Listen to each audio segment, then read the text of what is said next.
যারা সিনেমা বানাইছে কি বানাইছে ওরাই জানে। আসসালামু আলাইকুম দর্শক, যেমনটা আপনাদেরকে বলেছিলাম যে কুমিল্লায় আসবো। কুমিল্লায় লোকাল সিনেমা হলে প্রিন্স কেমন চলছে সরেজমিনে আপনাদেরকে দেখাবো। তো আপনাদের কথা রাখার চেষ্টা করছি। কুমিল্লা এসেছি, কুমিল্লায় চান্দিনাতে পালকি সিনেমা হলে শুক্রবার থেকে, হ্যাঁ শুক্রবার থেকে চলছে, এই গত শুক্রবার থেকে চলছে না, ঈদের দিন থেকে চলছে। এবং আপনাদেরকে আগে আমি একটু হলটা দেখাই আসি যে ভেতরের কি অবস্থা, তারপরে বাইরে আমি হলের যে ব্যবস্থাপনা আছে তার সঙ্গে কথা বলবো এবং আশেপাশে কয়েকজন দর্শক সঙ্গে কথা বলার চেষ্টা করবো। চলেন আমরা একটু, এই হচ্ছে হল। বলছিস ক্যামেরায় কথা বলছিস। আমরা কয়টার শো চলছে? তিনটা না? তিনটার শো এর মধ্যে এসছি। 12টার সাথে 6 জন ছিল। কত টোটাল আসন সংখ্যা আপনার? হ্যাঁ, টোটাল সিট কত আপনার? 162। 162।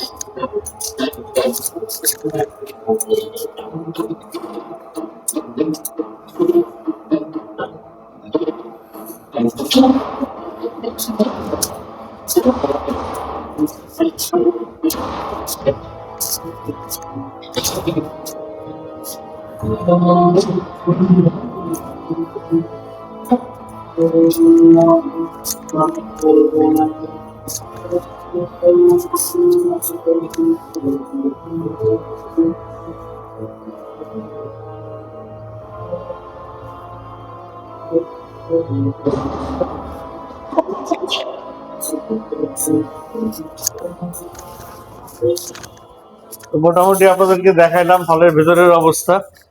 এখন আমরা একটু হল কর্তৃপক্ষের সঙ্গে কথা বলবো।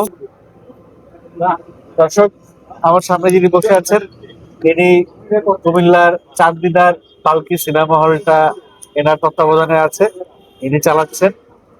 ঈদের দিন থেকে শুরু করে আজ অবধি শাকিব খানের প্রিন্স কেমন যাচ্ছে, কত টাকা দিয়ে তিনি এনেছেন, কিরকম ব্যবসা করছেন, আগামীতে কেমন ব্যবসা করার সম্ভাবনা আছে, এই বিষয়গুলো নিয়ে আলমগীর ভাইয়ের সঙ্গে কথা বলবো।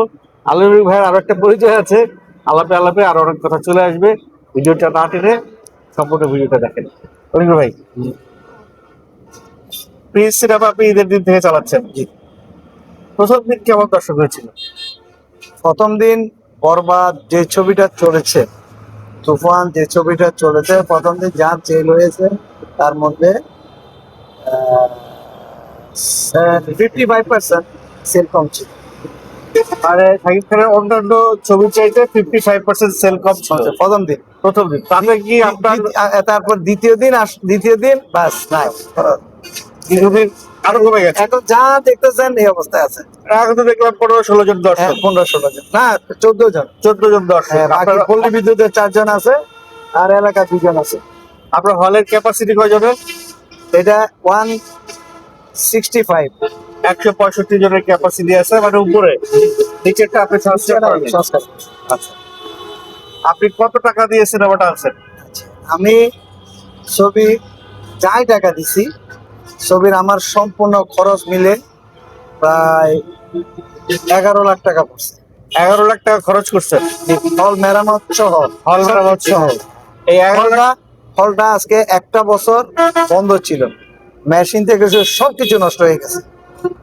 তো এগুলো ঠিক করতে মোট পুঁজিটা ওখানে চলে গেছে। তারপর সিনেমার টাকা সব মিলে 11 লাখ, সম্ভব 11,73,000 টাকা। হ্যাঁ, পর্দাটাও চেঞ্জ করছি, পর্দাটাও নতুন লাগাইছি, হলে রং টং করছি, ডেকোরেশনের কাজ করছি, বিদ্যুতের সমস্ত নতুন কেবল দিয়ে সব লাইন টানছে। আগে অনেক নষ্ট হয়ে গেছে, এটা মোটা বুঝতে পারি হয়ে গেছে। হ্যাঁ, আমি তো কুমিল্লা কোটবাড়ি থেকে আসতেছিলাম, কোটবাড়ি থেকে আসতে আসতে আমি খোঁজ করে আর কোনো হল পাই নাই, একটা হল পাইছি, সব বন্ধ হয়ে গেছে। শুধুমাত্র কে স্ক্রিন পাইছি। স্ক্রিন ওটা তো এখন নতুন নতুন এটা আগামী 10 বছর পরে আমাদের মধ্যে আস্তে আস্তে কিন্তু আর কোনো সিঙ্গেল স্ক্রিন পাইলাম না। আমাদের এটা 1980-তে এটা উদ্বোধন হয়েছে ছুটির ঘন্টার মাধ্যমে। হ্যাঁ এটার প্রথম মালিক ছিল হাসানুল্লাহ মনি সাহেব, রাজমণি সিনেমার মালিক। হ্যাঁ তারপরে উনি বিক্রি করে দিছে হচ্ছে মিস্টার নওশের আলী, আমার খুব শ্রদ্ধেয় বড় ভাই, ওনার কাছে বিক্রি করছে। এখন মালিক হচ্ছে উনি আর ওনার মিসেস দুইজন, হ্যাঁ 50-50 100%। তো উনি 2018-তে বন্ধ করে দিয়েছিলেন। হ্যাঁ উনি লস করতেছে, লোকজন আসে না। তা আমি আসলে ফিল্মে অনেক দিন যাবৎ কাজ করে আসছি। আমি ফিল্মের প্রোডাকশন ম্যানেজার থেকে প্রডিউসার আছি। আমাকে ফিল্মে প্রথম আহ, যিনি ফিল্মে আমাকে মানে ঢুকাইছে উনি হচ্ছে মার্শাল আর্টের জনক ওস্তাদ জাহাঙ্গীর আলম।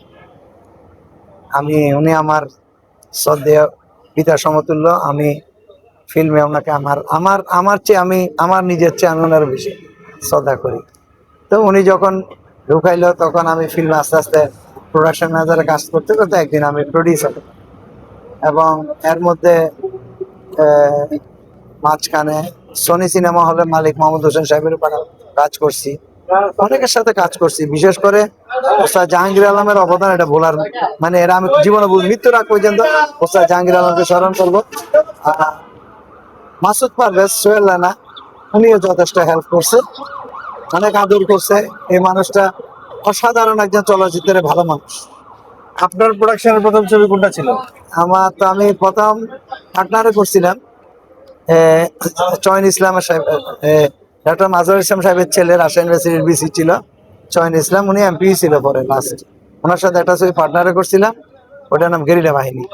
এভাবে ওনাদের সাথে 6-7টা পার্টনার করার পরে পরবর্তী পর্যায়ে আমি জীবন ও তুমি, মরণ ও তুমি, ক্রস ফায়ার, নিষিদ্ধনাথ, এই ধরনের অনেকগুলো ছবি। টোটাল কটা সিনেমা আপনি produce আমি করছেন? আমি এককভাবে প্রডিউস করছি 8টা, 8টা, আর যৌথভাবে যৌথভাবে 7টা। 15টা সিনেমার প্রডিউসার আপনি। তার মানে আপনার ধ্যান জ্ঞান সবই তো সিনেমা। ইয়েস, যার দরুন আসলে উনি বন্ধ করে দেওয়ার পর নওশাদ আলী সাহেব এটা বন্ধ করে দিয়েছিল 2018-তে। তা আমি ওনারা আসলে বলছি আমি আসলে এটা ছাড়া কিছু বুঝি না, আমি দেখি একবার ট্রাই করি। উনি বলছে, উনি আমার অনেক ভালোবাসে নওশাদ আলী সাহেব, উনি বলছে আমি পারি নাই, তুমি কেমনে পারবা? তখন আমি বলছি আমি একবার ট্রাই করি। তো ডিজিটালাইজ সম্পর্কে কিছুটা একটু অভিজ্ঞতা আমার ছিল। বাংলাদেশের এই যে লোকাল হলগুলোতে লোকাল মেশিন যেটা আছে এগুলো সব আমার দেওয়া, সব আলমগীরের মেশিন। এই বাংলা তখন তো আমি হল ছিল তখন প্রায় 100 মতে। কত সালের কথা বলতেছেন?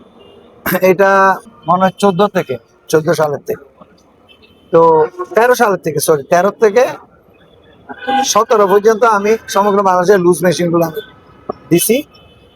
জাজের জাজের আগে আমরা নিয়ে আসছিলাম লুজ মেশিন, পরে জাজ আসার পর একচেটিয়া ওরা 70-80টা পার্কো মেশিন দিয়ে দিছিল, আর বাকি লুজ মেশিন দিয়ে আমরা চালাইছিলাম প্রায় আরো 200-250-300 হলে। তো প্রডিউসারও অনেক লাভবান হয়েছে। আর তারপর আমি হলটা যাক নিলাম ওনারতে চাইয়া, উনি আমার অনেক ভালোবাসে বলে বলছে আমি লস করেছি তুমি কেমন লাগবে, আচ্ছা আমি এবার ট্রাই করি। তা আমি 11 মাস চালালাম, 11 মাসের মধ্যে লস করতে করতে করতে করতে আমি অফ করে দিলাম।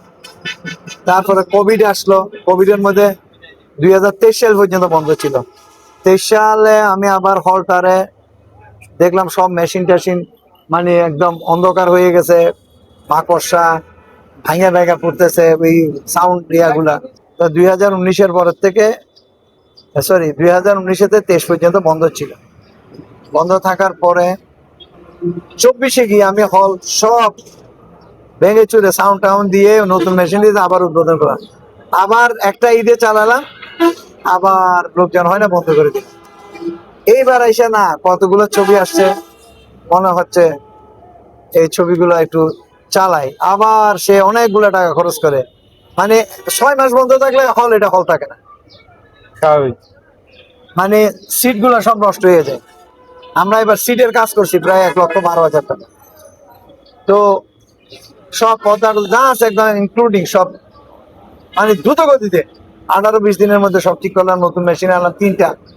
তারপরে সার্ভার নষ্ট হয়ে গেছে, সার্ভার আবার নতুন করে সাজালাম মাদারবোর্ড দিয়ে, তারপর সাউন্ডটা ঠিক করলাম, এরকম এবার সবকিছু করার পর আবার উদ্বোধন করলাম, উদ্বোধনের মধ্যে এর মধ্যে শাকিব খানের এই ছবি, যারা সিনেমা বানাইছে কি বানাইছে ওরাই জানে। আমি সিনেমা দিব, আমি 35 থেকে শুরু করে 35 থেকে শুরু করে আমি এই পর্যন্ত আসছি। আগের যে ডিরেক্টররা ছবি বানাইতো, ছবির মধ্যে ড্রামা ছিল, কমেডি ছিল, ফাইট ছিল, রোমান্স ছিল, সবকিছুই ছিল একটা সিনেমা।